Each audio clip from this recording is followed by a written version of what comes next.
Muy buenas tardes, estimado público. En este momento damos inicio a la charla de Aprendiendo Tecnología para Emprender. Aprendiendo tecnología o cómo potenciar también el emprendimiento por medio de un sitio web, ¿verdad? El cual se puede añadir, que específicamente es una de las cosas más interesantes actualmente en el área de tecnología y para emprendimientos locales. Entonces, un gusto, don Manuel, un gusto, don Freddy, que nos acompaña por acá el día de hoy. Y bueno, va a ser bastante interesante. Les recuerdo, si tienen alguna pregunta, alguna consulta, como en todos los webinars y el sistema que hemos tratado de manejar, es que siempre se dé la presentación y después el tema de consultas, el tema de preguntas. Y bueno, damos inicio. Un gusto, don Manuel, un gusto, don Freddy. ¿Qué nos pueden decir al público que nos está viendo en este momento? Venga, pues muchas gracias por la invitación. Les agradezco estar aquí hoy. Me da mucho gusto. Yo estoy acá desde Ciudad de México, pero justo les comentaba hace un momento que yo tengo a Costa Rica cerca del corazón porque visité una vez y me encantó su país. Muy bonito, me encantó que son un país sin ejército, me encantó que el 25% de su territorio son parques nacionales. Ahorita van a ver por qué todas esas cosas me llamaron la atención. Les voy a compartir pantalla porque les traigo unos slides el día de hoy. Un poco la idea que traigo es que la charla dure alrededor de 30-35 minutos y que luego abramos el foro para preguntas y respuestas. Entonces, sí es muy importante que me tomen la palabra con mucha confianza y me bombardeen con preguntas, por favor. O sea, la idea es que esta interacción sea bidireccional, que no solo llegue yo a platicarles, sino que ustedes, todas las cosas que les llamen la atención, ya sea de, no sé, de las cosas que yo he vivido, del tema de empresas, de emprendimiento, del tema de tecnología, que por favor me pregunten todo con confianza y que de esa manera podamos tener una interacción mucho más rica, ¿no? Entonces, bueno, también digo, siempre empiezo dándoles mis datos en caso de que quieran escribirme un correo o lo que sea, es m@dbf.mx. Entonces, me arranco. La primera parte de la charla tiene que ver con la parte de emprendimiento.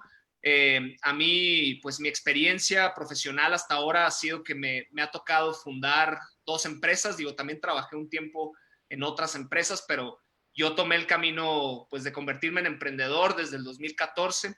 Y justo siempre menciono las historias de mis empresas porque realmente me tocó que mis empresas iniciaran no como así la gran idea de negocio que se me ocurrió y que de esa manera con esto vamos a hacer dinero y vamos a crecer. Realmente mis empresas surgieron casi como un accidente, pero más que como un accidente fueron fruto de un experimento, ¿no?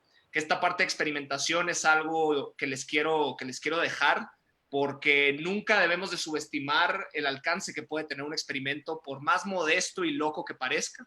Es importante no subestimarlo, ¿no? Y por eso les cuento de Aire Libre Running, que es una de mis empresas, y DBF, que es la otra. Empiezo con la parte de Aire Libre Running, que creo que es el ejemplo así muy visual, muy claro de un experimento que se volvió un negocio. Y qué más que una idea loca que este experimento en el que nos fuimos a correr en el desierto de Sonora, en el noroeste de México, en medio de la nada. Un grupo de locos nos fuimos a correr 100 kilómetros en un día, porque pues correr ha sido parte de mis hobbies, de las cosas que me apasionan, y pues dijimos, ¿por qué no hacer un proyecto en el cual corremos una larga distancia, mostramos una comunidad local que tiene unas costumbres muy interesantes y también cambiamos la percepción de correr, de que no solo sea ejercicio, sino que es una manera de entrar en un estado meditativo, de conectarse con el cuerpo, con la naturaleza, etcétera, ¿no? Entonces hicimos esta corrida, fue en el 2015 justo, y siempre muestro después este slide porque casi 5 años después de esta corrida, después de que inició ese experimento loco que no teníamos idea de qué iba a pasar, pues bueno, justo este año, antes de que nos llegara la pandemia, nos reconoció Forbes México, la revista Forbes, como una de las 30 promesas de los negocios del 2020, ¿no? La parte de Aire Libre Running. Entonces, justo aquí muestro cómo pasamos de esta idea que la gente se nos quedaba viendo como qué le pasa a estos locos desquiciados, a en unos años después que es una empresa que incluso es mencionada por un medio como Forbes, ¿no? Que ya está en un nivel ya como negocio establecido, ¿no? Y eso fue la cosa, que empezó como un experimento de correr, pero después se convirtió en una empresa que organiza experiencias para corredores, se convirtió en una empresa de turismo. Entonces, otra vez, la pandemia nos ha cambiado los planes, pero ahí seguimos con aire libre. Y pues hacemos experiencias para corredores alrededor del mundo, en lugares como la Patagonia chilena, en Canadá, en Estados Unidos, en diferentes lugares de México como Oaxaca, Baja California Sur. Estamos por hacer experiencias también en Japón, en Alaska, etcétera. Entonces, ¿quién iba a decir que este experimento loco de correr en el desierto se iba a convertir pues ya en una empresa de la cual ya viven varias personas tiempo completo, ¿no? Y lo mismo pasó con DBF. O sea, DBF tampoco fue así como una idea que surgió de repente. Mis dos socios y yo nos dedicábamos a organizar hackatones en nuestro tiempo libre porque nos apasionaban, porque los hackatones son unas experiencias pues muy intensas que enseñan mucho. Y vimos, ¿qué tal si hacemos una escuela que se base en la idea del hackatón y que puedan llegar personas que no están conectadas al mundo de la tecnología, pero que aprendan a desarrollar un producto digital, a entender qué es desarrollo de software, a quizá entenderlo lo suficiente para aplicarlo en sus vidas laborales, aunque no se dediquen a programar? Entonces surgió la idea de hacer esta escuela, ¿no? Que la empezamos en el 2014. Esta imagen que tienen en pantalla, pues es una reliquia. Fue nuestra primera landing page, nuestra primera página web, muy sencilla. La sacamos así, pidiéndole favores a amigos, gente que se enganchó con la iniciativa.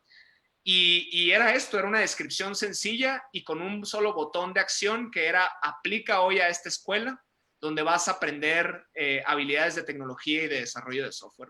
Y para nuestra sorpresa, pues también digo, afortunadamente las dos empresas ya pasaron por la lista de promesas de Forbes. Esta fue en el 2018 de BF.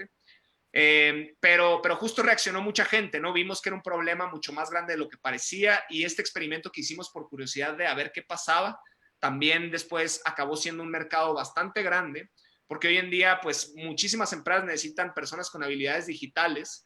Entonces, la cantidad de personas que pueden transformar su trayectoria profesional aprendiendo estas habilidades, pues es muy grande y sobre todo en América Latina, que hay pues muchas oportunidades, no hay tantas oportunidades de encontrar empleos de calidad.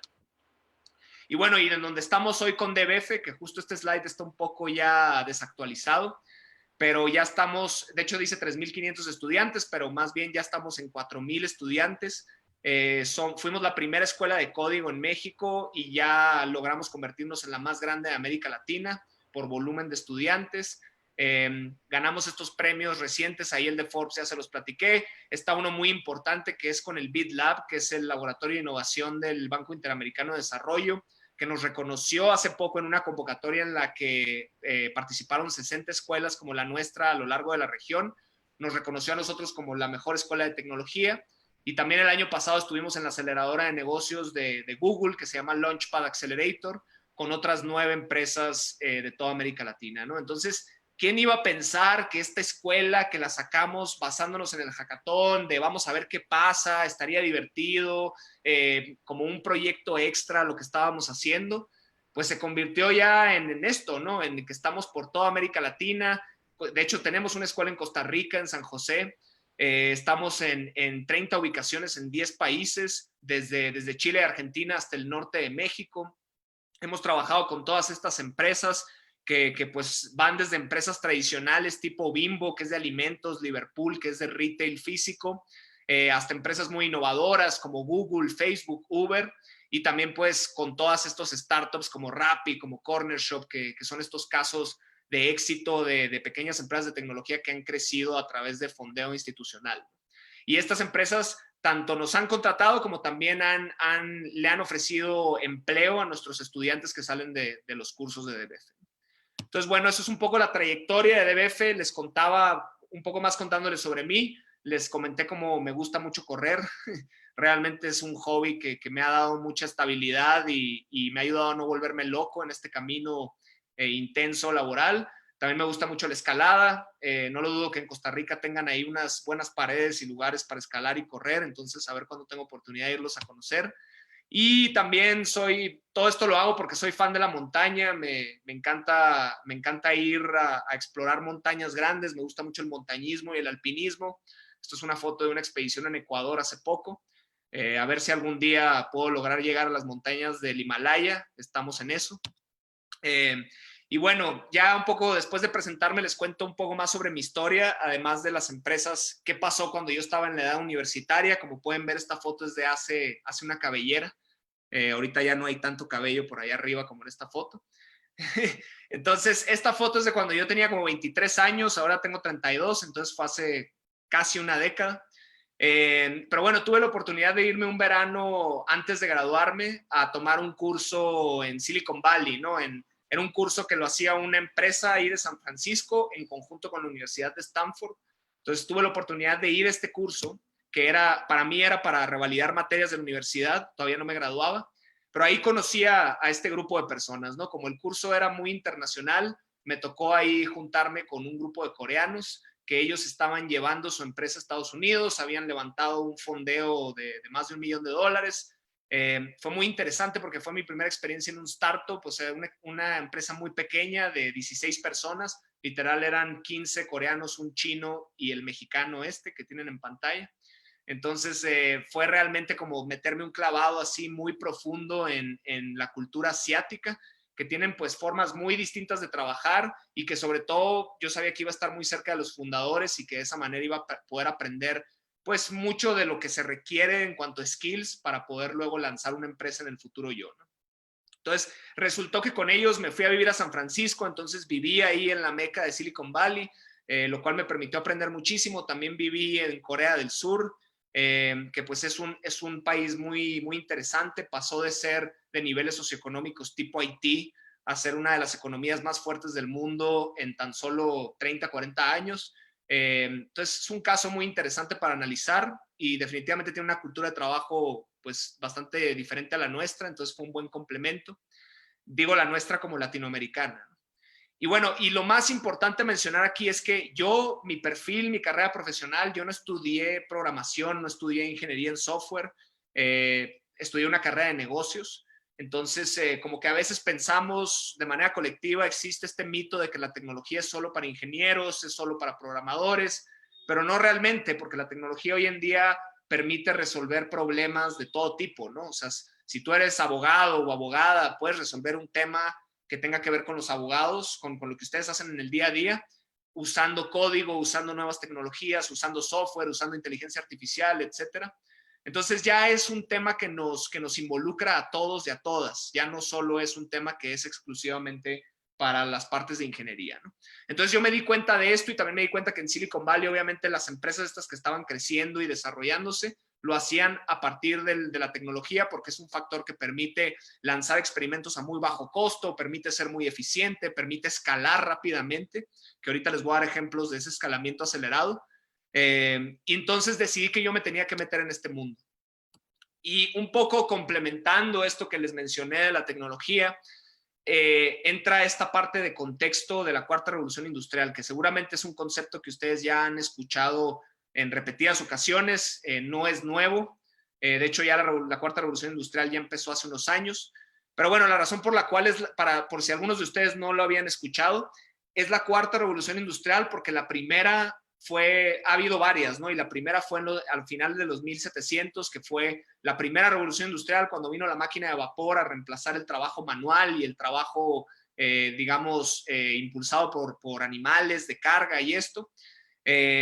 Y entonces esa tuvo obviamente un periodo muy importante que duró más de 100 años. Luego vino la segunda, que fue la venida de la electricidad, que eso abrió la puerta a las producciones en masa, pues así ya las líneas de producción tipo de automóviles. Gracias a la electricidad empezó a haber otros aparatos que cambiaron industrias. Entonces esa duró también alrededor de 100 años y luego vino la era de la computación y el internet.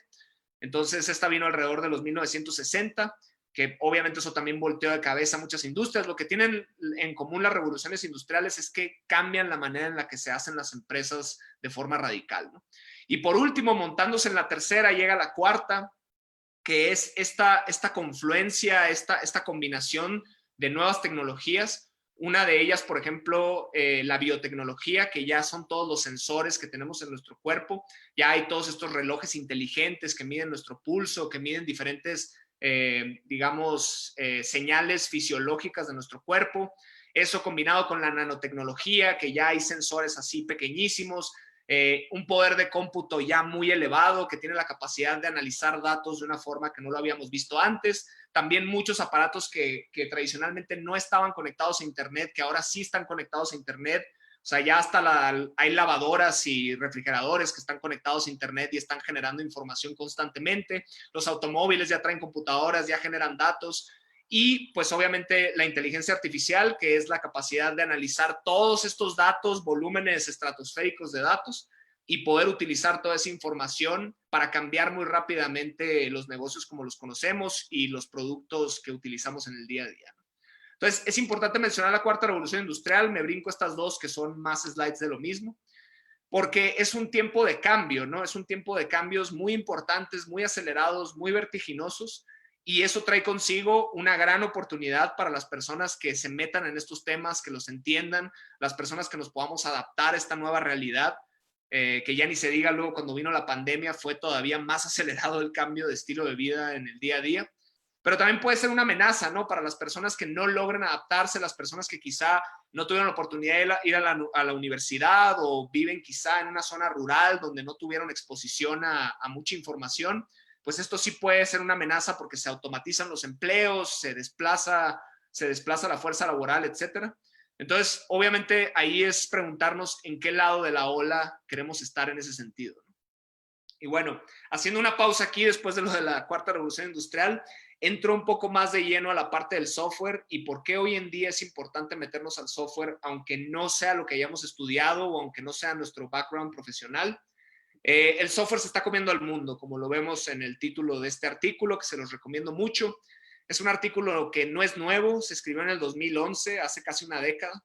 Y este señor ahí de la cabeza chistosa que tenemos en pantalla, de hecho se parece a mi cabeza, él se llama Marc Andreessen. Él es un emprendedor que él creó el primer navegador de Internet de interfaz gráfica. Antes los navegadores eran terminales de código y él creó lo que es digamos, el antecesor de Internet Explorer, de Firefox, de Chrome, etcétera. Se llamaba Mosaic y luego se convirtió en una empresa que se llamaba Netscape, que a los que somos más veteranos nos tocó usar Netscape en los 90s, pero luego Netscape se vendió a América Online por muchos millones de dólares, ¿no? Entonces este hombre es millonario, es un inversionista muy conocido de Silicon Valley y es muy buen escritor. Y él habla de cómo el software se está comiendo al mundo, y para darles ejemplos, la empresa más grande de movilidad del mundo, pues nos imaginaríamos que puede ser alguna, no sé, ahí de cosas más del mundo real, pero en realidad es Uber, que sí, digo, los automóviles se mueven en el mundo real, pero lo que hace a Uber valioso, Uber no es propietario de ningún solo auto. Lo que hace que Uber tenga valor como empresa es que es propietario del software que conecta a las personas, los conductores, con las personas que usan ese servicio, ¿no? Lo mismo Netflix, por ejemplo, ya se ha vuelto la empresa de entretenimiento más grande del mundo. Pensaríamos que es HBO o que es, no sé, alguna otra, pero no, es Netflix, que es una empresa de software, ¿no? Y gracias a los algoritmos de inteligencia artificial de Netflix son capaces ya incluso de analizar la data de todas las personas que ven sus programas y pueden entender qué es lo que prefieren las personas y ya pueden usar esa información para producir contenidos que están destinados a ser un éxito y a ganarle a Hollywood, que ha sido el rey de esa industria por muchas décadas, ¿no? Las empresas más grandes de publicidad del mundo son Google y Facebook. Son empresas 100% de software que ganan la mayor parte de su facturación a través de anuncios en sus plataformas, ¿no?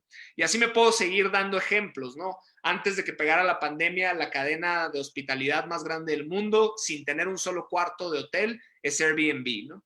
Y así, son puras empresas de software que están volteando de cabeza el mundo como lo conocíamos, y ya las empresas más grandes del mundo, como podemos ver en este slide, ya no son empresas petroleras, ya no son empresas de minería, ya no son empresas de químicos, como era ni siquiera bancos. Antes las empresas más grandes del mundo eran de estas industrias, pero hoy en día son Google, Amazon, Microsoft, Apple, puras empresas de software que también tienen un componente importante de hardware, ¿no? Y pues es una nota de cuando Google llegó a $1 trillón en valor, pues hace algunos meses, ¿no? Y de hecho, con la pandemia, las empresas de tecnología han crecido aún más, porque mucha gente pues se ha pasado a estar en su casa metidos todo el día. Todos estamos en nuestra casa, aquí pueden ver que no es excepción conmigo. Y entonces las empresas de tecnología han despegado en el uso que le dan las personas, ¿no? También aquí otro ejemplo un poco choqueante es que justo este es un investigador mexicano del MIT o de Harvard, una de estas dos, que se llama Juan Enríquez. Luego lo pueden buscar ahí para que vean su charla, está muy buena, tiene una charla en TED. Y habla de cómo un equipo de tecnología en WhatsApp de 55 personas generó en un año más valor económico que 15 países de Centroamérica y el Caribe, ¿no? No sé si ahí esté incluido Costa Rica, pero probablemente hay ahí una muestra interesante de países, pero 55 personas, o sea, 55 personas, a lo mejor ahorita están viendo esta charla más personas que eso. Y que generen más valor que todas las economías nacionales de 15 países con sus doctores, con sus empresarios, con sus banqueros, pues es algo muy impresionante, pero es parte de lo que la tecnología trae como oportunidad cuando se aprovecha de una manera interesante, ¿no? Y aquí nomás unos ejemplos más. Seguramente reconocen algunos de estos logos en pantalla, pero dos de ellos, Macy's y Nordstrom, son tiendas muy grandes, muy prestigiosas que hay en Estados Unidos. Digo, otra vez con la pandemia ahorita, muchas de estas tiendas probablemente están yéndose a bancarrota porque ya la gente no puede ir a comprar a tiendas como antes. Y la P esta roja es Pinterest, que es una empresa totalmente de internet, donde se ponen así como pins a cositas que te gustan en internet, ¿no? Gatitos de peluche, lamparitas, cositas de estas así cute, la gente les pone su pin en internet. Pues resulta que esta empresita cute de internet salió a la bolsa hace unos meses, el año pasado, finales del año pasado, 2019. Pinterest sale a la bolsa, empieza a cotizar en el New York Stock Exchange, que es ese que sale ahí, es la principal bolsa de valores junto con ¿cuál es la otra? Dow, no estoy seguro, el Dow Jones es el otro índice importante. Pues Pinterest al salir a la bolsa en Estados Unidos crece de tal manera que supera en valor como empresa tanto a Nordstrom como a Macy's, ¿no? Y estas son empresas que tienen así decenas de ubicaciones por Estados Unidos, estas experiencias así increíbles de compra, que llegas a la tienda y que ves lujo por todos lados y que te echan perfume Gucci y todas estas partes como muy lujosas. Pues esta empresa de software ya se las llevó de corbata por su modelo particular. También el año pasado salió a la bolsa otra que se llama Slack. Quizá alguno de ustedes la conozca, pero es un chat para que colegas de empresas se puedan comunicar de manera eficiente. Es un chat 100% de software, no tiene nada de producto físico. Y también Slack salió a la bolsa el año pasado y bueno, salió cotizando un valor de $23 billones, ¿no? Que son cantidades muy, muy grandes de dinero. Y estamos hablando de que estas son empresas que hace 10 años no existían, algunas de ellas, ¿eh? Entonces, realmente la tecnología permite que una empresa pueda crecer de forma muy acelerada, pues porque el software se puede multiplicar fácilmente y llegar a personas en todo el mundo, ¿no?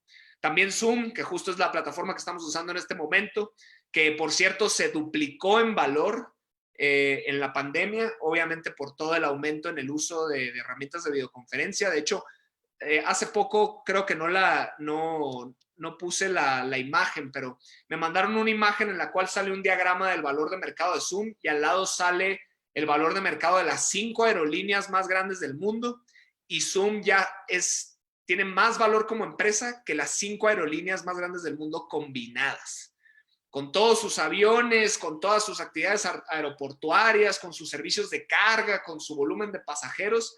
Esta empresa que estamos usando en este momento para hacer videoconferencia ya superó en valor a esto, ¿no? Aquí salen $19 billones, pero me parece que ahorita ya está llegando a los $40 billones en valor de mercado, ¿no?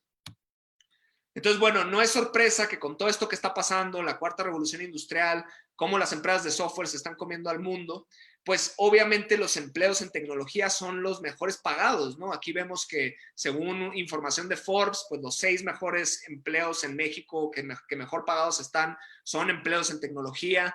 Hay un estudio del BID que mide que para 2025 la demanda de empleos de desarrolladores de software y profesionales de TI en LATAM va a ser de 1.25 millones de personas, posiciones de empleo, que son posiciones además muy bien pagadas, con flexibilidad, que puedes trabajar desde casa, que tienen muy buena proyección laboral y de crecimiento. Y vemos también un poco de los skills que según LinkedIn se van a necesitar en 2020, ¿no? O sea, habilidades como cloud computing, diseño de experiencia de usuario, inteligencia artificial, blockchain y sobre todo, que digo, no todo en la vida es técnico, no todo en la vida es código. Muchas veces mencionamos eso a los estudiantes de DBF, porque también son importantes lo que le llaman en inglés los soft skills, ¿no? Que son estas habilidades socioemocionales, las habilidades suaves, que son habilidades que permiten trabajar en equipo, comunicarse efectivamente, tener empatía, saberse adaptar ante la incertidumbre, saber manejar problemas complejos, saber manejar el estrés. Todas estas habilidades humanas también son una de las habilidades más importantes que piden las empresas, ¿no? Y aquí también lo podemos ver en más de estas habilidades según diferentes estudios. Ahí pueden ver más de las de LinkedIn. Ahí Forbes también menciona la inteligencia emocional, que es parte de las habilidades suaves, la creatividad, la flexibilidad y la adaptabilidad.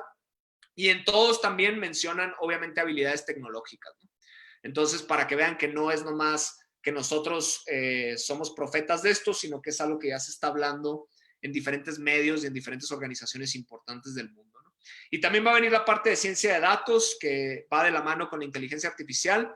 Aquellas personas y organizaciones que sean los dueños de la información, pues van a ser los dueños del mundo, del futuro. Les recomiendo este libro de Yuval Noah Harari, que es el mismo que escribió Sapiens, el mismo que escribió Homo Deus. Este libro está buenísimo, lo leí el año pasado y creo que vale mucho la pena. Y pues sí, veamos empresas como Amazon, ¿no? O sea, de hecho, justo pongo el ejemplo de Amazon aquí. Esta parte de los datos es lo que hace que exista este fenómeno en el cual esta foto de 1999 que muestra a Jeff Bezos cuando iba empezando ahí con su mesa de bajo presupuesto y con su cablerío ahí por todos lados. Y en menos de 20 años, Jeff Bezos es el hombre más rico de la historia moderna de la humanidad, ¿no? Y es uno de los reyes del universo ahora, porque pues tiene este imperio que se llama Amazon, ¿no?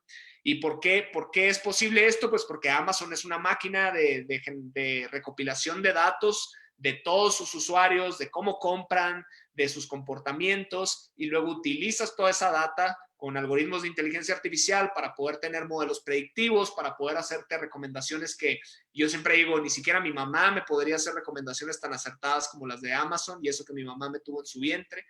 Entonces, realmente la parte de los datos se vuelve muy importante y ya comienza a ser una capa que subraya cualquier modelo de negocios hoy en día. Y bueno, y les platicaba de los hackatones, que es como empezamos de BF. Les recomiendo mucho que cuando puedan ir a los hackatones lo hagan. Es un lugar excelente para aprender, es un lugar excelente para conocer personas que traen ganas de construir, que traen ganas de llevar a cabo proyectos. Y de los hackatones, nosotros en DBF sacamos este concepto de la palabra hacker, ¿no? Que no es la palabra hacker como la conocemos, de alguien que se roba información o que hace crímenes cibernéticos, sino para nosotros hacker es la persona que resuelve problemas utilizando la tecnología, ¿no? Y el superpoder de los y las hackers, porque también hay muchas mujeres hackers, es que abrazan la incertidumbre. O sea, no se me atora la carreta, como decimos en México, porque hay la capacidad de tener resiliencia, que es adaptarse a lo nuevo, y la capacidad inventiva, de creatividad, que en inglés le llaman resourcefulness, para usar las herramientas que conocen para solucionar los problemas de maneras novedosas. Entonces, y justo este tema de hackers, pues ya es como los nuevos líderes y de diferentes empresas grandes en el mundo. En este caso puse de las gigantes de tecnología, pues son más este estilo de líder como hackers, ¿no? Que solucionaban un problema, que tuvieron una manera ingeniosa de ver el mundo y que con tecnología construyeron empresas que se volvieron muy importantes en nuestra vida cotidiana. Les decía lo de la cuarta revolución industrial, ¿no? O sea, quienes viven esta cultura hacker es la diferencia entre, con toda esta ola de lo nuevo y todo este mundo que está cambiando a un ritmo tan acelerado, puede ser la diferencia entre surfear una ola como pro, así de manera magistral, o que llegue este tsunami y que nos lleve y nos arrastre y no podamos hacer nada al respecto. Entonces aquí es un poco como en qué lado queremos estar, pues obviamente en el de surfear la ola como pros, ¿no? Y esto es a lo que nosotros nos referimos como cultura hacker, es el pilar de DBF, es el pilar en el que se basan nuestros modelos educativos, todas nuestras dinámicas que tienen que ver con el aprendizaje de nuevas tecnologías. Y para nosotros la cultura hacker se divide en dos temas, y esto aplica para las personas que están aquí como queriendo aprender sobre tecnología para su negocio. Lo que tienen que aprender de tecnología, que son aquí esta combinación de habilidades tecnológicas y una manera de pensar cultural. En la parte de habilidades tecnológicas no tienen que hacerse unos super expertos o unas super expertas, ¿no? O sea, simplemente hay que familiarizarse con este mundo, hay que entender qué es una página web, cómo funciona, con qué lenguaje se construye, para qué se utiliza, qué es esto de que atrás hay un servidor, qué significa, para qué es este servidor, qué es la inteligencia artificial, qué es el diseño de experiencia de usuario, que todas estas cuestiones no sean ajenas a nosotros, que sea algo que por lo menos las entendemos en un nivel fundamental, y que de esa manera podemos aplicar estas áreas de conocimiento a lo que nosotros hacemos en nuestros trabajos, ¿no? Entonces, ahí es donde vale la pena acercarse a este mundo de la programación, aprender lo básico, aprender lo fundamental, para luego que se nos abra la perspectiva y de esa manera tengamos muchas más opciones en lo que estamos haciendo profesionalmente, ¿no? Y bueno, parte de la cultura hacker también es valorar este conocimiento, que le agarremos un gusto y un amor a aprender cosas nuevas, que no solo digamos como, yo estudié ingeniería, entonces yo no quiero saber de nada más que de ingeniería. No, o sea, está bueno si sabes, si tú estudiaste ingeniería, después puedes aprender sobre diseño, o si estudiaste, digamos, ciencia política, también puedes aprender sobre inteligencia artificial, y si estudiaste economía, también puedes aprender sobre ciencia de datos, lo que sea, pero que nos volvamos multidisciplinarios realmente es una muy buena posición que podemos tomar para esta época de tantos cambios, ¿no?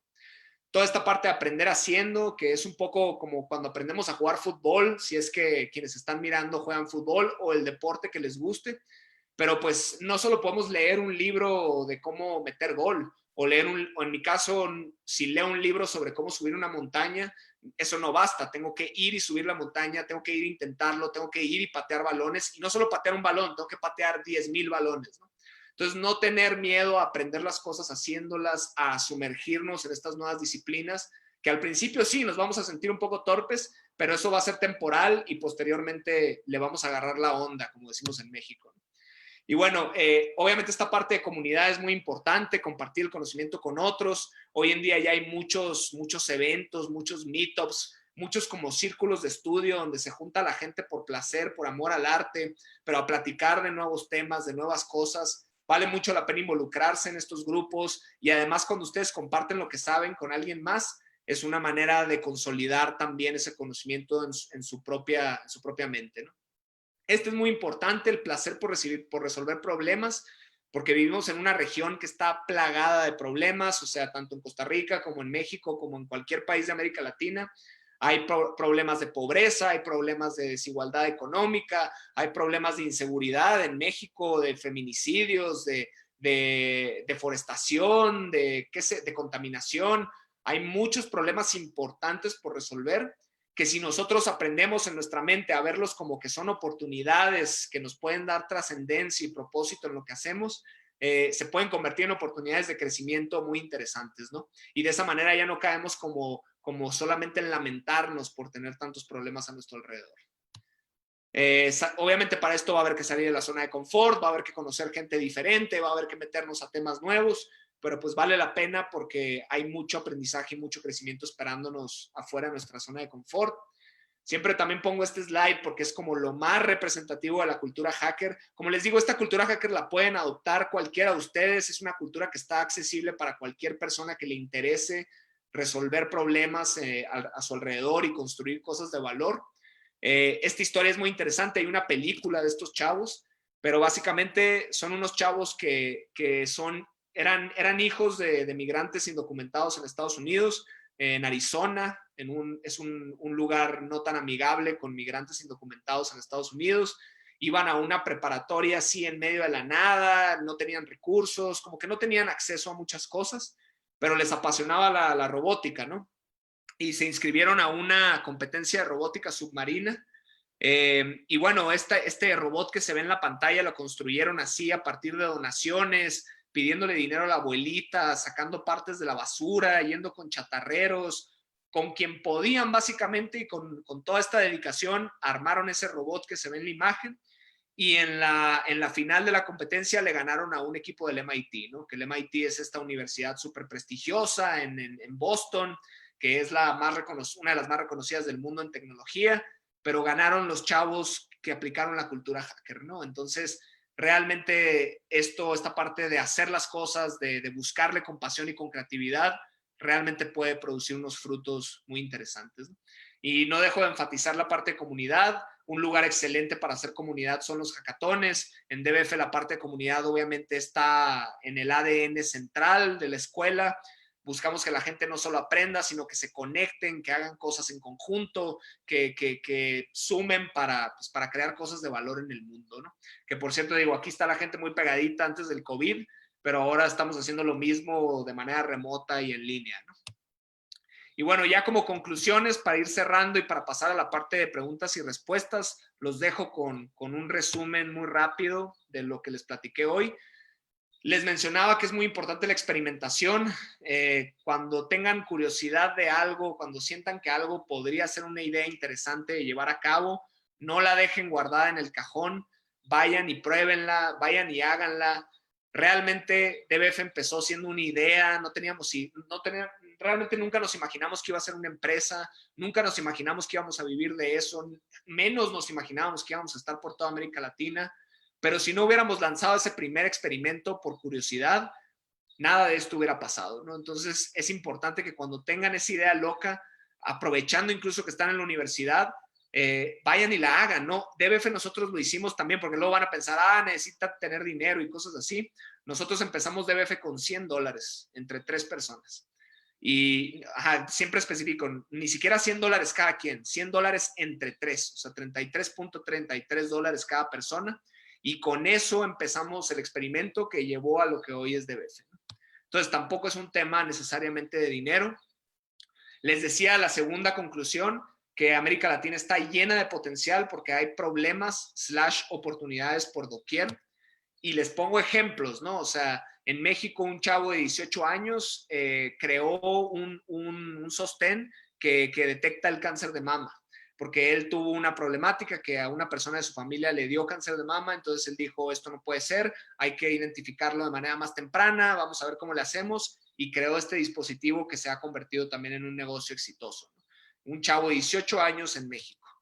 Y luego también que en América Latina ya se están dando estos casos, ¿no? Esta es una nota de cuando Uber publicó que iba a comprar Corner Shop, que es una empresa chilena-mexicana, por 459 millones de dólares, ¿no? Entonces, ya no son estas cosas de que de repente unos emprendedores latinoamericanos la arman en grande así a nivel mundial, ya no solo se dan en Estados Unidos o en Europa o en Japón, ya hay historias de estas en América Latina, ¿no?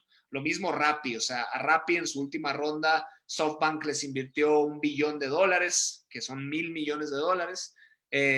Y es una empresa que fue creada en el 2015, o sea, hace muy poco tiempo, y empezaron estos chavos colombianos regalando donas en un parque en Bogotá, ¿no? Entonces, realmente no hay que pensar que esto está tan distante, ¿no?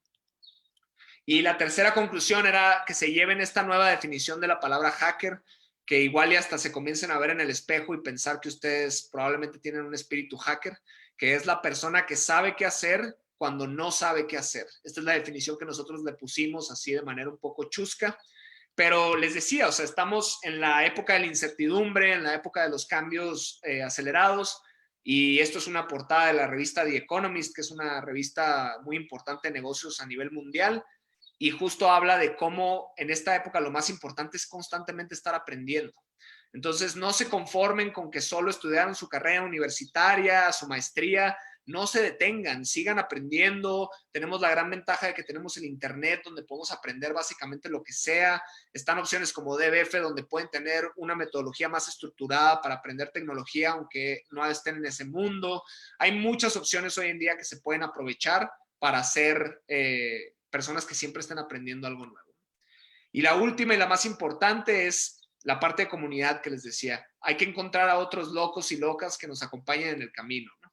Porque es muy difícil hacer esto solos. Y menciono otra vez los hackatones porque yo conocí a mis socios en hackatones, sobre todo a los de DBF.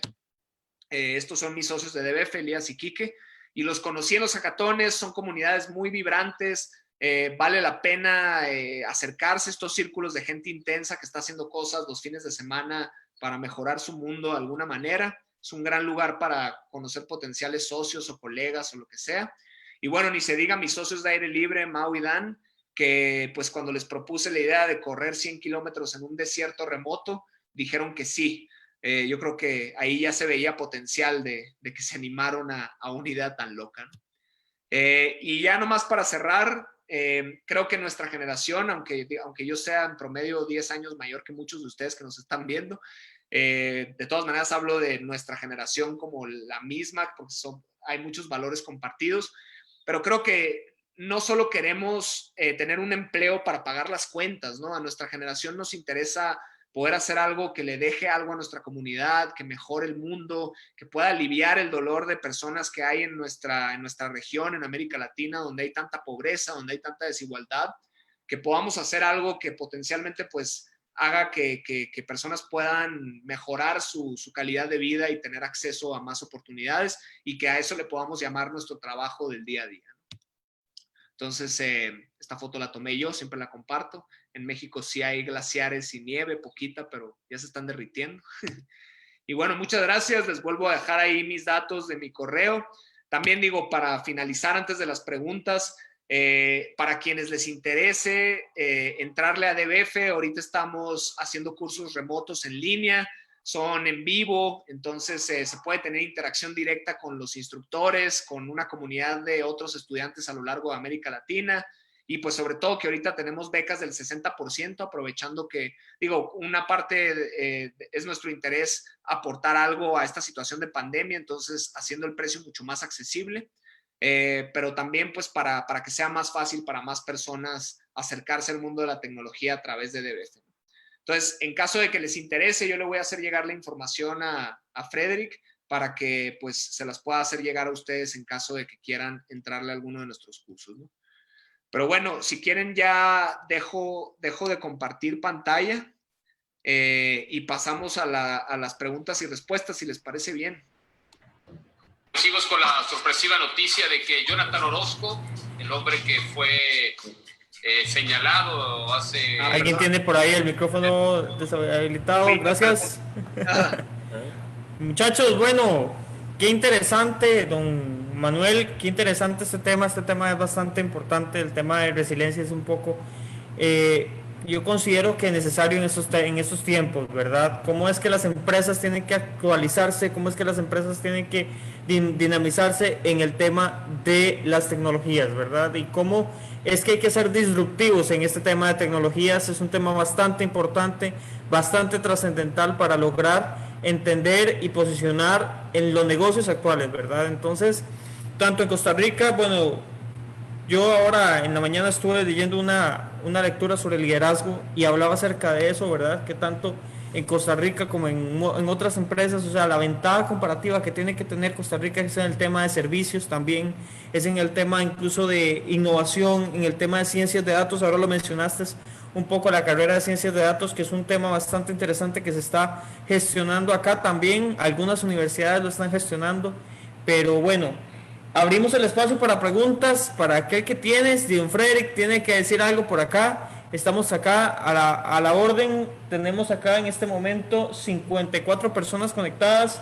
Si gustan preguntarle algo a don Manuel, está a la orden, al servicio y bueno, iniciamos. Don Frederick. Aprovechar, antes de que formulen las preguntas, ¿verdad? Mencionar de que esta actividad está establecida en el marco del curso de comercio electrónico.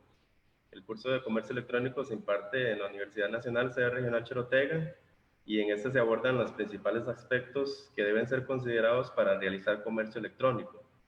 Se analiza el comercio electrónico y cómo este puede ser utilizado como una de las herramientas de internacionalización de las empresas.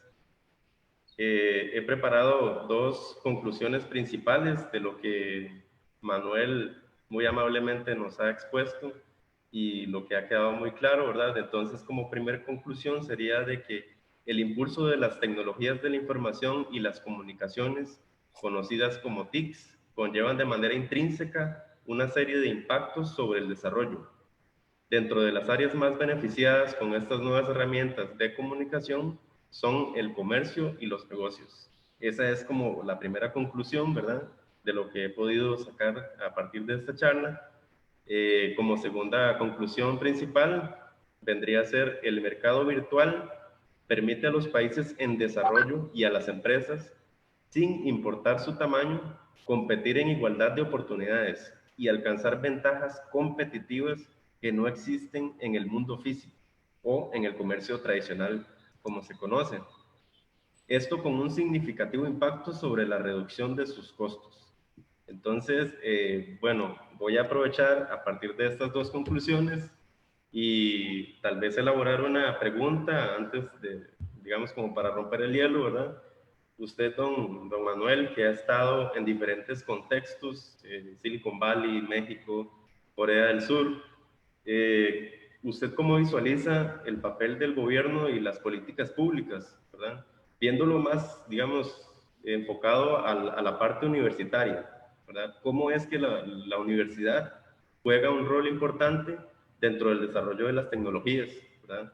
Y cuál sería, digamos, como la principal diferencia entre estos contextos, la Silicon Valley, Latinoamérica, llamémoslo, y Corea del Sur, ¿verdad? Entonces, no sé cómo visualizas tú, digamos, el rol, ¿verdad? Las políticas públicas y el papel de las universidades en el desarrollo de la tecnología. Sí, yo creo que sí es muy importante.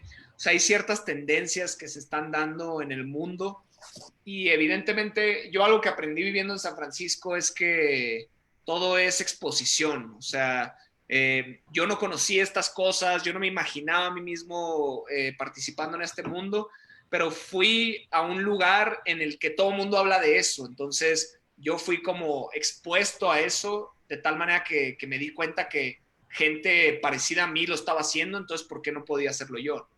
Y que además, pues en San Francisco y en California en general hay mucho esta como actitud rebelde de, a ver, si no lo hace el gobierno, si no lo hace X jugador, pues lo voy a hacer yo y yo voy a encontrar la manera y que es muy cultura hacker, ¿no? Y que por eso, digo, también hay un contexto histórico ahí muy particular que hace que Silicon Valley sea ese lugar mágico. Ahí fue la cuna de los hippies, ahí fue el nacimiento del internet, ahí fue el lugar donde iban los de la fiebre de oro a prospectar oro. Entonces, desde los 1800 era gente rebelde que pensaba diferente, que se fue a tomar un gran riesgo. Entonces, en general en Silicon Valley se recompensa mucho a la gente que toma riesgos y no se les castiga a las personas que toman un riesgo y que fallan. Y eso es algo yo creo que luego nos cuesta un poco de trabajo en América Latina. Obviamente no hay que promover el fallo ni el fracaso, las cosas hay que hacerlas bien y hay que hacerlas tirándole a meter home run, con la analogía de béisbol.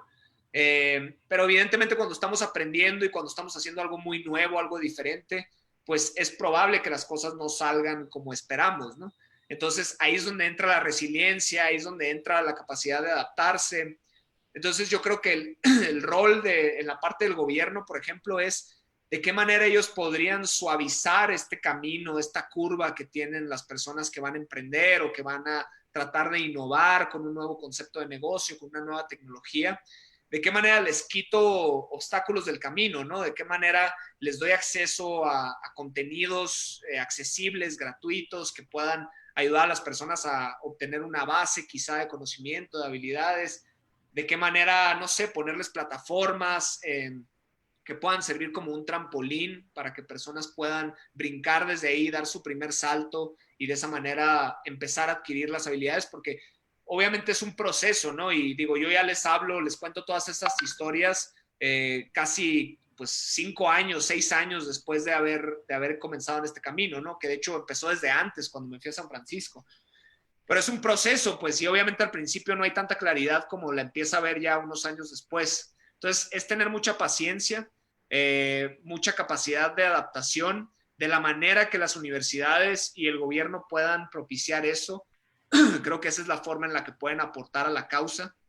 Creo que las universidades tienen que hacer todo lo posible por reinventarse en esta parte de moverse muy rápido junto con las nuevas tecnologías, junto con todo lo nuevo que está sucediendo, porque pues obviamente a veces las universidades, siendo instituciones tan grandes, pues de aquí a que modifican su plan de estudios, de aquí a que traen al profesor experto en algo que nadie es experto porque hace 6 meses no existía. O sea, ¿quién es experto en blockchain cuando recién salió blockchain, no? Pues los que se metieron ahí en el internet a aprender, y pues para una universidad a veces es difícil tener acceso a estas personas, o quizás su estructura es que tiene que venir alguien con una maestría, con un doctorado, etcétera. Entonces, pues hay obviamente ahí algunas formas en las que nos podemos reinventar todas las organizaciones. También nosotros en DBF siempre nos hemos visto como que somos un complemento a la universidad, ¿no? Porque la universidad permite ir a mucha profundidad, y DBF al final son cursos de 1 mes. Acabamos de sacar uno nuevo que es de 10 meses, que sí pretende ser un poco más robusto, pero no es una carrera, pues una carrera es distinta.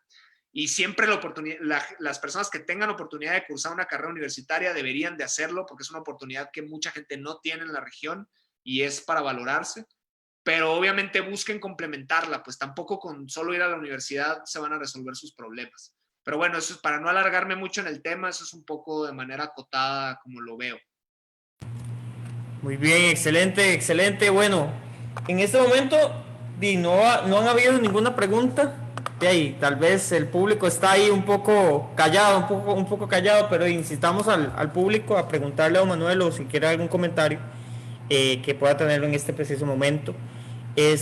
Pero en resumidas cuentas, lo que hemos analizado con don Manuel, con Frederick, es que cómo las tecnologías impulsan e inyectan, bueno, o son el actual momento, ¿verdad? Entonces me pareció muy interesante, y quería hacerte la pregunta. Me pareció muy interesante el tema de esta empresa de Pinterest, ¿verdad?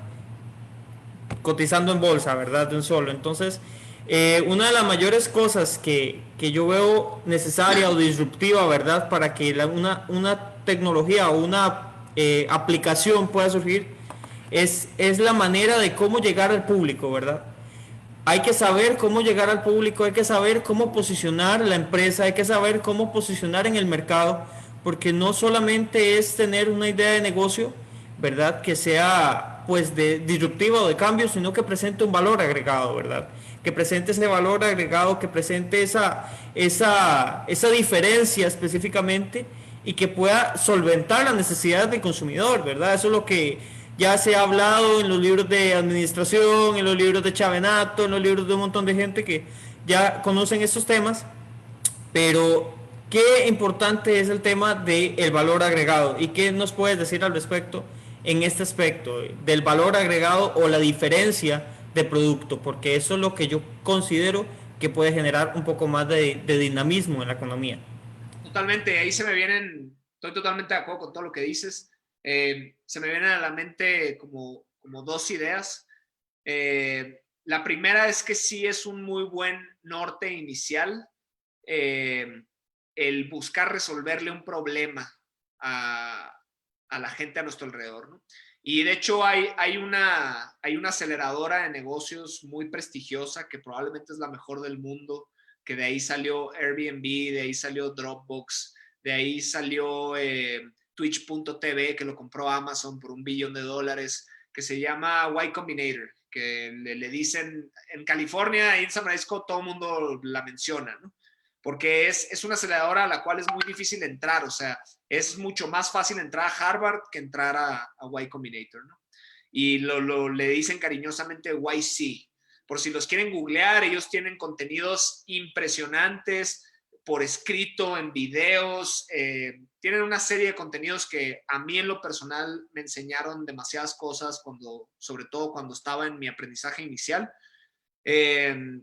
Y bueno, ellos hablan mucho pues, crea un producto que tus usuarios amen, ¿no?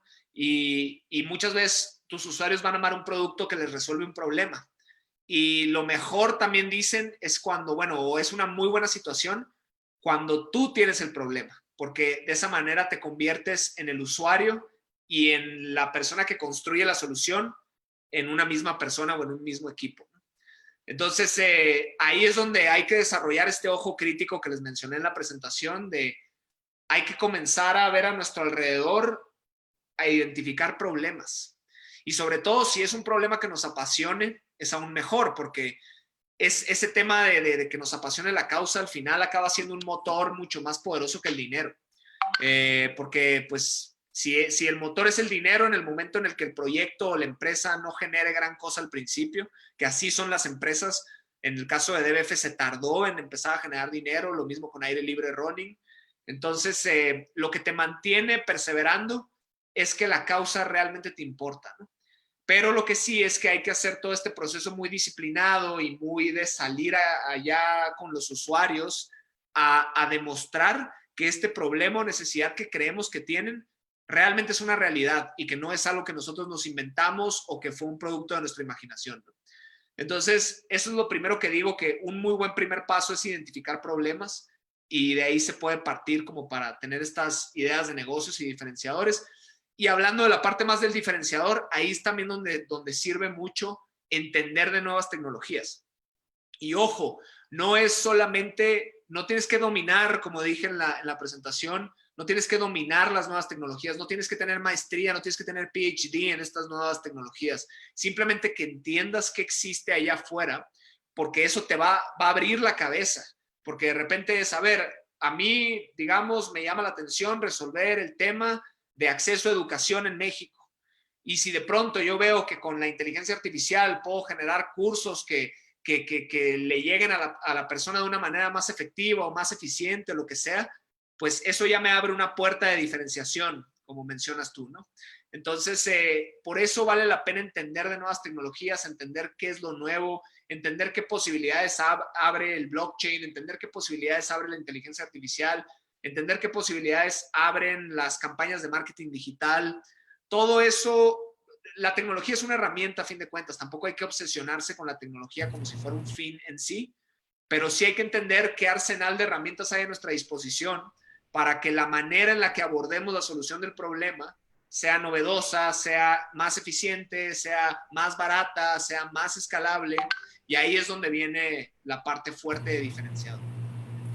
Hace un tiempo, bueno, la semana pasada estuvimos en una charla sobre neuromarketing específicamente y hablaba acerca también el tema de los datos biométricos, cómo utilizar los datos biométricos para analizar específicamente o para estudiar al consumidor, ¿verdad? Es una de las cosas importantes a la hora de analizarlo y yo siento que el tema de tecnologías va de la mano, obviamente, porque ese es el medular totalmente, ¿verdad? Entonces, el tema de neuromarketing es un tema bastante interesante que se puede tratar también, que se puede especializar y que también se puede ejemplificar y que va de la mano con las tecnologías, ¿verdad? El uso de datos biométricos ya para, sí, totalmente para sacar la información al consumidor o específicamente para estudiar el consumidor, ¿verdad? Para estudiar las necesidades específicas, para estudiar los cambios específicos de cada consumidor, para estudiar las áreas estratégicas o las áreas en las cuales se desempeña cada persona, ¿verdad? Entonces es súper importante, súper interesante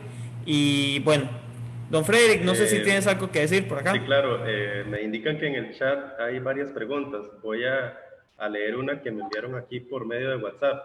Sí, adelante. Es de Cristian Chávez Jaén. Él es un académico del campus Liberia, igual de la Universidad Nacional. Él pregunta lo siguiente. Mi consulta es cómo incursionar o bien cómo llevar a nuestras pymes a las plataformas e-commerce. Si los microempresarios carecen de conocimientos técnicos, pero no eso dejarlos por un lado o visibilizarlos, existiendo oportunidades en la red. Ok. Esa es la pregunta de él. Buenísimo.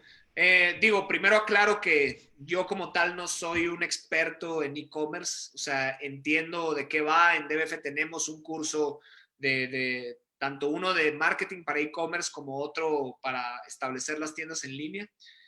Y lo interesante ahí, según lo que he ido aprendiendo y entendiendo de ese tema, es que cada vez hay soluciones más prefabricadas. O sea, que no tienes que romperte la cabeza entendiendo la parte de código, la parte de implementación, sino que ya hay módulos como prefabricados que fácilmente se pueden adaptar a una página web sencilla, que ya viene el carrito de compras prefabricado y es cuestión nomás de como ponerlo como un módulo en la página web. Lo que sí es que, y en México pasa, o sea, obviamente hay muchísimos microempresarios que no, ni siquiera tienen página web, ¿no? que ni siquiera esa parte básica. Yo creo que ahí lo que hace falta es, también para hacer páginas web, ya hay muchas herramientas tipo Wix, tipo Squarespace. Son como todas estas soluciones que te permiten hacer una página web como si estuvieras usando un PowerPoint, ¿no? O sea, no, realmente no tienes que meterte en nada de temas de código ni de programación. Entonces, yo creo que sería importante ofrecer quizá cursos así muy breves o muy puntuales para empezar, las pymes tengan acceso a tener su página web, y una vez que tengan su página web, pues ya traer a algún experto, alguna persona con experiencia en esa área para enseñarles a implementar quizá ventas en línea, ¿no? Porque además las ventas en línea no nomás es que pones la tiendita y ya, también tienes que poder hacer marketing digital, porque pues cómo vas a promover esos productos, cómo los vas a hacer llegar a las personas, cómo vas a hacer que lo que te cuesta que te llegue una persona a comprar tu producto no sea más elevado que el precio a lo que lo vendes, porque entonces ahí tus unidades económicas se van a los números rojos. O sea, es un poco más complejo que solamente montar la tienda en línea, pero todos estos módulos son los que pues tenemos que ponerlos al alcance de más personas para que los puedan entender de la manera más sencilla posible, que puedan entender todo lo que implica. También, por ejemplo, en una página en línea hay un componente importante de logística, porque si vas a vender un producto físico, tienes que trabajar con servicios de paquetería, con servicios de logística para hacerlo llegar, tienes que tener un cierto nivel de servicio, entonces tienes que tener control de que a las personas les llegue el producto en el rango de tiempo que les prometiste. O sea, hay muchas consideraciones que van más allá de solamente la tienda en línea. Pero sí, definitivamente yo creo que es empezar con las bases, que es, a ver, primero ten tu página web, empieza a entender este tema de cómo llegar a tus clientes de manera digital, y luego empezar a entender cada módulo que complementa esa presencia digital y que ya lo convierte en un negocio que tanto toca facetas de la vida real, los átomos, como dice uno de mis socios, los átomos físicos, y la parte digital, que son los bits y bytes, y que se complementan al final para tener un negocio que tenga mayores probabilidades de éxito. Por acá tengo otra pregunta muy interesante también. Sí. Es de un estudiante. Sí, adelante. Se llama Marilyn Prendes, es de Comercio y Negocios Internacionales. Ella dice lo siguiente: ¿de qué manera manejaron en su empresa la inteligencia emocional que mencionaste durante la exposición? ¿De qué manera manejarla en una empresa, dijiste? Dice, ¿de qué manera manejaron en su empresa, es decir, en DevF, sí, la inteligencia emocional? Sí, está muy interesante eso. La verdad es que luego la inteligencia emocional se desarrolla mucho a partir de la cultura de una empresa, que es interesante. Esa parte de la cultura es un tema fascinante y hay libros enteros del tema de la cultura organizacional, y la cultura básicamente son los valores por los que se rige una empresa, ¿no? Y no solo hablo de valores así como lo tradicional de honestidad, de integridad, o sea, obviamente esos son importantes, pero hablo de valores como más particulares de la organización. Y por ejemplo en DBF, algunos de nuestros valores les voy a poner uno muy sencillo, pero que yo pienso que tiene un alcance muy profundo, que es que en DBF siempre se busca el como sí. Entonces, es un valor que suena muy sencillo, pero que en la práctica abre muchas oportunidades, porque cuando nos enfrentamos con un problema difícil o complejo, en vez de que pasemos directamente a la negatividad, y porque es más fácil encontrar todas las formas en las que no se puede hacer algo que pensar en las formas en las que sí se puede hacer algo. Y sin embargo, siempre existen las dos. O sea, siempre hay formas en las que no se puede y siempre hay formas creativas en las que sí se puede. Entonces nosotros, con ese valor que fue a buscar siempre el como sí, fue ya como preparar de antemano a las personas de nuestra organización para que siempre que haya una cuestión compleja que resolver, empecemos buscando el como sí y no nos vayamos a trincherar en la parte negativa. Entonces, eso es un valor. Por ejemplo, hay otro que es, sí es una empresa que se mueve muy rápido, ¿no? A velocidad de cohete. Entonces, eso también mete como una predisposición de que si vamos a lanzar un proyecto nuevo, no lo vamos a lanzar en 6 meses o en un año. No, no, no. Lo vamos a hacer en modo hackathon y lo vamos a sacar en una semana o en 2 semanas o en un mes máximo. Y eso, por ejemplo, también mete otra manera de pensar, otra predisposición al llegar a este tipo de retos. Entonces, yo creo que nosotros, digo, también hemos tenido algunas dinámicas en las que a veces viene algún mentor y habla con toda la empresa y nos da una charla o nos compartimos contenidos. Tenemos una biblioteca ahí en la oficina que son libros que están al alcance de todas las personas que trabajan en DBF. Tratamos de hacer ahí una mezcla de factores, pero es algo que simplemente como que hay que hacerlo. En un libro que leí recientemente de cultura, que lo escribió un emprendedor que se llama Ben Horowitz, dice, la cultura, si no la estableces de manera consciente, te va a suceder por accidente. Y si te sucede por accidente, puede ser que haya cosas que no te gusten y que se vuelvan tu cultura. Sin embargo, si lo haces de una manera proactiva, de una manera consciente, entonces puedes asegurarte o por lo menos tener unas mayores probabilidades de que lo que acabe siendo tu cultura sea la que realmente quieres, ¿no? Creo que ahí la tormenta les hizo parpadear la luz, ¿no? Sí, Se nos claro. fue un poco la luz aquí por acá. Hay otra pregunta por acá, Vale. dice, ¿cuál es el mejor método de publicidad para los negocios emprendedores? Es una pregunta sencilla, pero muy atinada. Sí, es una gran pregunta y como todas las grandes preguntas que hay en la vida, la respuesta es depende. Entonces, esta parte de depende es, o sea, otra vez, los medios de publicidad, al igual que las tecnologías, son una herramienta. Entonces, por ejemplo, si tú quieres clavar un clavo en la pared, pues usas un martillo, porque es la mejor herramienta para clavar ese clavo en la pared. Pero pues si usas otra herramienta como un serrucho, probablemente va a ser más complicado con un serrucho meter el clavo en la pared, ¿no? Entonces, lo mismo con las herramientas, dígase tecnologías o dígase medios de publicidad, depende qué estés vendiendo, depende cómo lo estés vendiendo, depende del precio de lo que estés vendiendo, porque te voy a poner un ejemplo. No es lo mismo vender un curso, por ejemplo, que dura 3 horas un día, una tarde, y que cuesta $100 o $50, lo que sea. No es lo mismo vender eso que vender una maestría que cuesta quizá $10,000, que dura 2 años. En uno, por ejemplo, tu medio de publicidad quizá va a ser anuncios en Facebook, anuncios en Google, pero quizá en el otro tu medio para hacer publicidad va a ser organizar un desayuno y que sea de solo invitación de ciertas personas que tienes prefiltradas. Entonces, justo la manera de vender va variando mucho dependiendo de lo que estás vendiendo. Entonces, obviamente hay plataformas como Google y Facebook que realmente son muy efectivas cuando estás vendiendo un producto o servicio que no es muy complejo. Pero es, por ejemplo, otro ejemplo que te puedo dar es, seguro conocen Tesla, ¿no? Que es la que vende los carros eléctricos de lujo y deportivos y todo esto. Elon Musk, que es el ídolo, uno de los ídolos de este milenio.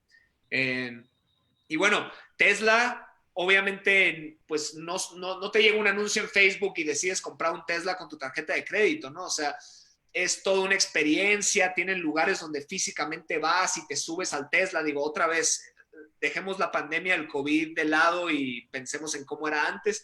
Pues ibas a esta agencia, te subes al vehículo, quizá lo llevas a manejar, quizá puedes dar un pago por anticipo. O sea, es mucho más complejo vender un Tesla que vender unos zapatos, ¿no?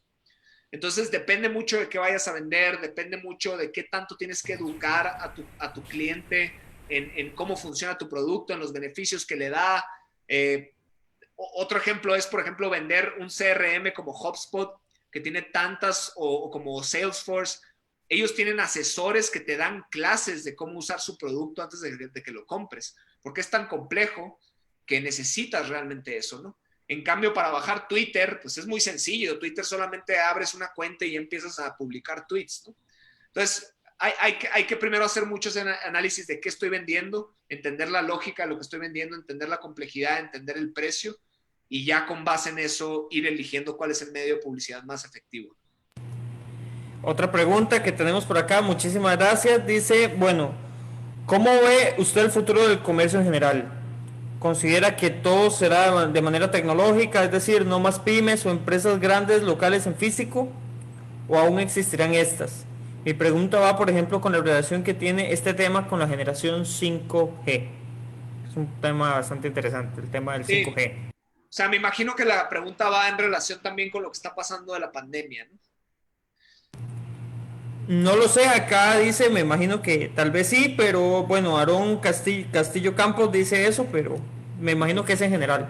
No, sí, de hecho aplica para pandemia y para no pandemia, ¿no? Pero yo pienso que sí, en general, las empresas tienen que abrirse pues a los nuevos canales, a las nuevas tecnologías. Yo creo que las empresas por ejemplo, yo creo que ya debería de ser mucho más común que empresas tanto innovadoras como empresas más tradicionales que piensen en la posibilidad de contratar perfiles como programadores, diseñadores de experiencia de usuario. Digo, si sus presupuestos se lo permiten y si tiene sentido realmente para lo que están haciendo, pero creo que es muy buena idea ya como ir planeando para ese futuro y que en la empresa, aunque no sea tan grande, haya un área que sea como para ir creando proyectos innovadores, ¿no? O sea, que haya personas en la empresa que puedan ir generando una página web, que puedan ir generando quizá un canal de venta en línea, o que puedan ir generando, pues no sé, diferentes cosas que tengan que ver ya con lo digital, porque algo que nos mandaron a nosotros, unos mentores que tenemos, es un concepto de cómo volverte una empresa antifrágil, porque vino esto del COVID, por ejemplo, y a todas estas empresas que decidieron no invertirle a la parte digital, les hizo llorar por no haberlo hecho. Entonces, creo que es buena idea como diversificarse, pues como no tener todos los huevos en una sola canasta, porque pues obviamente pueden llegar eventualidades. Creo que la del COVID ha sido una eventualidad bastante dramática que seguro ni nos imaginábamos que podía pasar algo así. Sí, ya vi ahí que está tempestuoso el clima, ¿no? Pero bueno, qué bueno que no se cortó. Entonces, justo el COVID vino a dejar al desnudo esta parte, ¿no? De hecho, una frase que he estado escuchando mucho yo en cosas que he leído es un dicho de Warren Buffett, ¿no? Que dice, cuando baja la marea así de manera súbita, se deja en evidencia a todos los que estaban nadando desnudos. Entonces, que no nos agarre esta situación que baje la marea y quedemos al desnudo, ¿no? O sea, que podamos anticiparnos, que podamos prever para dónde va el mundo, o sea, evidentemente el mundo va mucho para lo digital. Claro que va a tener que haber negocios que sigan teniendo un componente físico. Un ejemplo muy cercano a mí es Aire Libre. O sea, Aire Libre son experiencias para corredores que solo se pueden hacer por ahora, pues yendo con corredores a un lugar a correr. Pero no sé, nos estamos abriendo a ver qué otras ideas hay, que podamos aprovechar lo digital, porque pues una cosa como esta pandemia puede realmente llevar a una empresa que no cultivó estos hábitos para el futuro a ponerse en una situación muy amenazante de su supervivencia. Muy bien, muy bien. ¿Les parece que hagamos Dice, una pregunta más para no extendernos demasiado? claro que sí, claro que sí. Bueno, hay varias aquí, hay muchos comentarios. Tal vez cuando pasen, ¿verdad? Pueden contestar porque hay muchísimos comentarios. Eh, Me parece muy interesante una pregunta que dice aquí, ¿cómo usted dice que es tan importante es incursionar en el mercado tecnológico como un pequeño emprendedor? ¿Y cómo viene a expandir el mercado la revolución tecnológica de la 5G que está pronta a salir? ¿Cuál es la mejor opción en software? Habla acerca de Andrea Molina Zúñiga. Ok, la verdad es que también en el tema del 5G no he leído tanto al respecto. De hecho, he leído más por el lado ambientalista, que está muy preocupada la gente por cómo tanta radiación de tantos campos electromagnéticos, cómo nos va a afectar a los seres humanos vivir con campos de esa naturaleza tan fuertes como lo van a hacer con la 5G. Que digo, es una parte que a mí en lo personal me preocupa y no me he metido a ver. Lo que sé es que va a aumentar radicalmente la capacidad del internet, la velocidad del internet en dispositivos móviles y todo esto. Y con respecto a con qué tecnologías empezar, es que otra vez depende de lo que estén haciendo, pues, o sea, para algunas empresas puede ser tan sencillo como una tienda en línea, para otras puede ser tan complejo como un algoritmo de inteligencia artificial que les permita tener modelos predictivos, que les permita tener una solución muy automatizada, que les permita quizá transformar una industria porque pueden hacer el mismo trabajo con un equipo más pequeño de gente. Entonces, de esa manera tienen una innovación en la parte de costos y del precio que pueden ofrecer. O sea, realmente, o para algunos es quizá aprovechar las tecnologías de la nube. En vez de estar comprando servidores como se hacía antes, es aprovechar todos estos modelos de Amazon Web Services, de la Google Cloud Platform, todo esto. Entonces depende realmente, como les digo, no traten de ver, recomiendo mucho que no se vea la tecnología como una panacea, como algo que tiene ya todas las respuestas, porque todo depende de cómo apliques esa tecnología, ¿no? O sea, en el caso de Uber, por ejemplo, Airbnb, la que quieran ver, yo no tengo preferencia, pero sí son empresas que han logrado cosas distintas. Han usado una serie de tecnologías, o sea, Uber aprovechó mucho la tecnología móvil, o sea, que desde tu teléfono puedas pedir tu transporte y que te pueda llegar en poco tiempo al lugar donde estás parado. Entonces utilizó la geolocalización, utilizó las plataformas de pago a través de los dispositivos móviles, aprovechó varias herramientas, ¿no? Aprovechó software también porque es un algoritmo de ruta crítica para que cuando pidas un transporte le llegue al que está más cerca de ti y que luego ese conductor pueda tener como la ruta más eficiente para llegar a ti lo más pronto posible. Entonces, dependiendo de lo que estés haciendo, vas a ir aprovechando diferentes tecnologías como te vayan sirviendo. Lo que sí es que la inteligencia artificial sí está trayendo pues muchas oportunidades de hacer que los negocios sean más inteligentes, porque ya no va a depender tanto de tener una persona muy intuitiva, con mucha experiencia tomando decisiones. Ya las decisiones se van a poder tomar a partir del análisis de datos y del análisis de datos en tiempo real. Entonces ya más bien es como reinventar tu organización para que sea capaz de recopilar datos, para que luego puedas analizar esos datos y que esos datos te arrojen pues mucha inteligencia, muchos patrones que puedas aprovechar para tomar decisiones basadas en números, basadas en hechos, no basadas en una hipótesis que tal vez sea cierto, tal vez no. Entonces, como les digo, conozcan las tecnologías que hay afuera, vayan pensando cuál puede aplicar a su negocio, vayan viendo dónde están estos martillos que ustedes pueden aprovechar para meter el clavo en la pared. Pero ahí se trata de abrir su horizonte, de evaluar muchas opciones y poco a poco ir decidiendo cuál es la que mejor aplica a su caso en particular. Bueno, entonces con esta pregunta finalizamos el tiempo de preguntas porque ya estamos un poquito pasados de tiempo, la verdad. Sí. La verdad es que ha sido bastante provechosa, bastante interesante esta charla. Don Manuel y don Frederick, algunas conclusiones que puedan decirnos en este preciso momento para ya concluir, aparte de lo que ya hemos hablado, aparte de lo que ya hemos dicho, que ha sido demasiado enriquecedor y considero que es uno de los temas de más interés a nivel de todos, casi de todos. Entonces, importantísimo, ¿verdad? Y algunas conclusiones, don Frederick, que puedas decir. Sí, voy a robar aquí la palabra para mencionar, bueno, recordar, ¿verdad? Que esto es una actividad parte del curso de comercio electrónico. Decidimos hacer un ciclo de conferencias. Son 2 conferencias, una hoy y la otra mañana a las 2 de la tarde, ¿verdad? Entonces las personas que se quedaron, digamos, sin su respuesta, mañana podrán obtener esa respuesta, ¿verdad? A partir de las 2 de la tarde, como les digo. Y bueno, también brindar una conclusión general, ¿verdad? De todo lo que se ha tocado el día de hoy.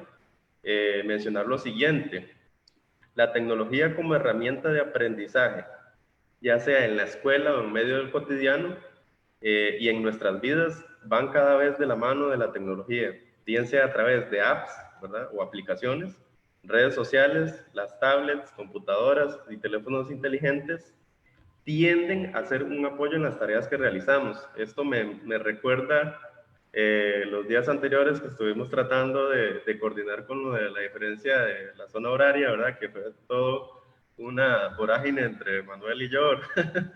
Y esto, digamos, la tecnología nos ayudó para poder el día de hoy tener esta conferencia, ¿verdad? Poder coincidir con lo que son los horarios, ¿verdad? Recordemos que Manuel nos lleva 1 hora, si mal no recuerdo. Sí. Ellos están 1 hora adelantados. Entonces, bueno, como mensaje final, ¿verdad? Por lo tanto, el invitado del día de hoy nos orientó más, una visión más profunda sobre esta temática desde el punto de vista de la tecnología. Entonces, es un verdadero lujo y honor haber podido contar con el día de hoy, ¿verdad? Con esta charla, con esta conferencia de nuestro amigo Manuel Morato, a quien le damos el más profundo agradecimiento. Y bueno, sin más por el momento, ¿verdad? También le cedemos la palabra para que nos brinde su mensaje final. Pues muchas gracias por la invitación. El principal mensaje de despedida es lo que les mencionaba, ¿no? O sea, vale la pena acercarse a este mundo de la tecnología. No es un mundo ajeno a nosotros, es un mundo que nos impacta en mayor o menor medida a todas las personas. Son herramientas que realmente pueden volver nuestra vida más productiva, que nos pueden abrir posibilidades de lograr cosas que antes quizá pensábamos que no podíamos lograr. Entonces vale la pena acercarse a este mundo sin miedo, con curiosidad, con apertura. Apúntense a algún hackathon en algún momento. Ustedes con la universidad organicen uno si tienen oportunidad. Ahí les podemos pasar algunos tips de nuestra experiencia. Y también, pues, si DBF les puede servir para complementar todo su aprendizaje, digamos, académico, puede ser un muy buen complemento de la manera que una clase de yoga, una clase de meditación es un buen complemento. Pues también en DBF pueden tener esta visión complementaria de construir productos de software y que con lo que aprendan en la universidad ya va a ser una combinación que consideramos muy poderosa. Entonces, pues muchas gracias por la invitación y fue un gusto estar aquí con ustedes. Un gusto de verdad, don Manuel, don Frederick, un gusto que nos estén acompañando en este momento. Y bueno, damos finalizada esta conferencia, pero el día de mañana vamos a tener otra también. Les recordamos que nos sigan en Facebook, sigan a DBF también, ¿verdad? Y también puedan estar enterados de todas las noticias más recientes en cuanto a CEMEDE también en la Universidad Nacional, que está para disposición de todos ustedes. Entonces, un abrazo a todos y muy buenas tardes. Nos vemos. Hasta luego. Gracias. Muchísimas gracias.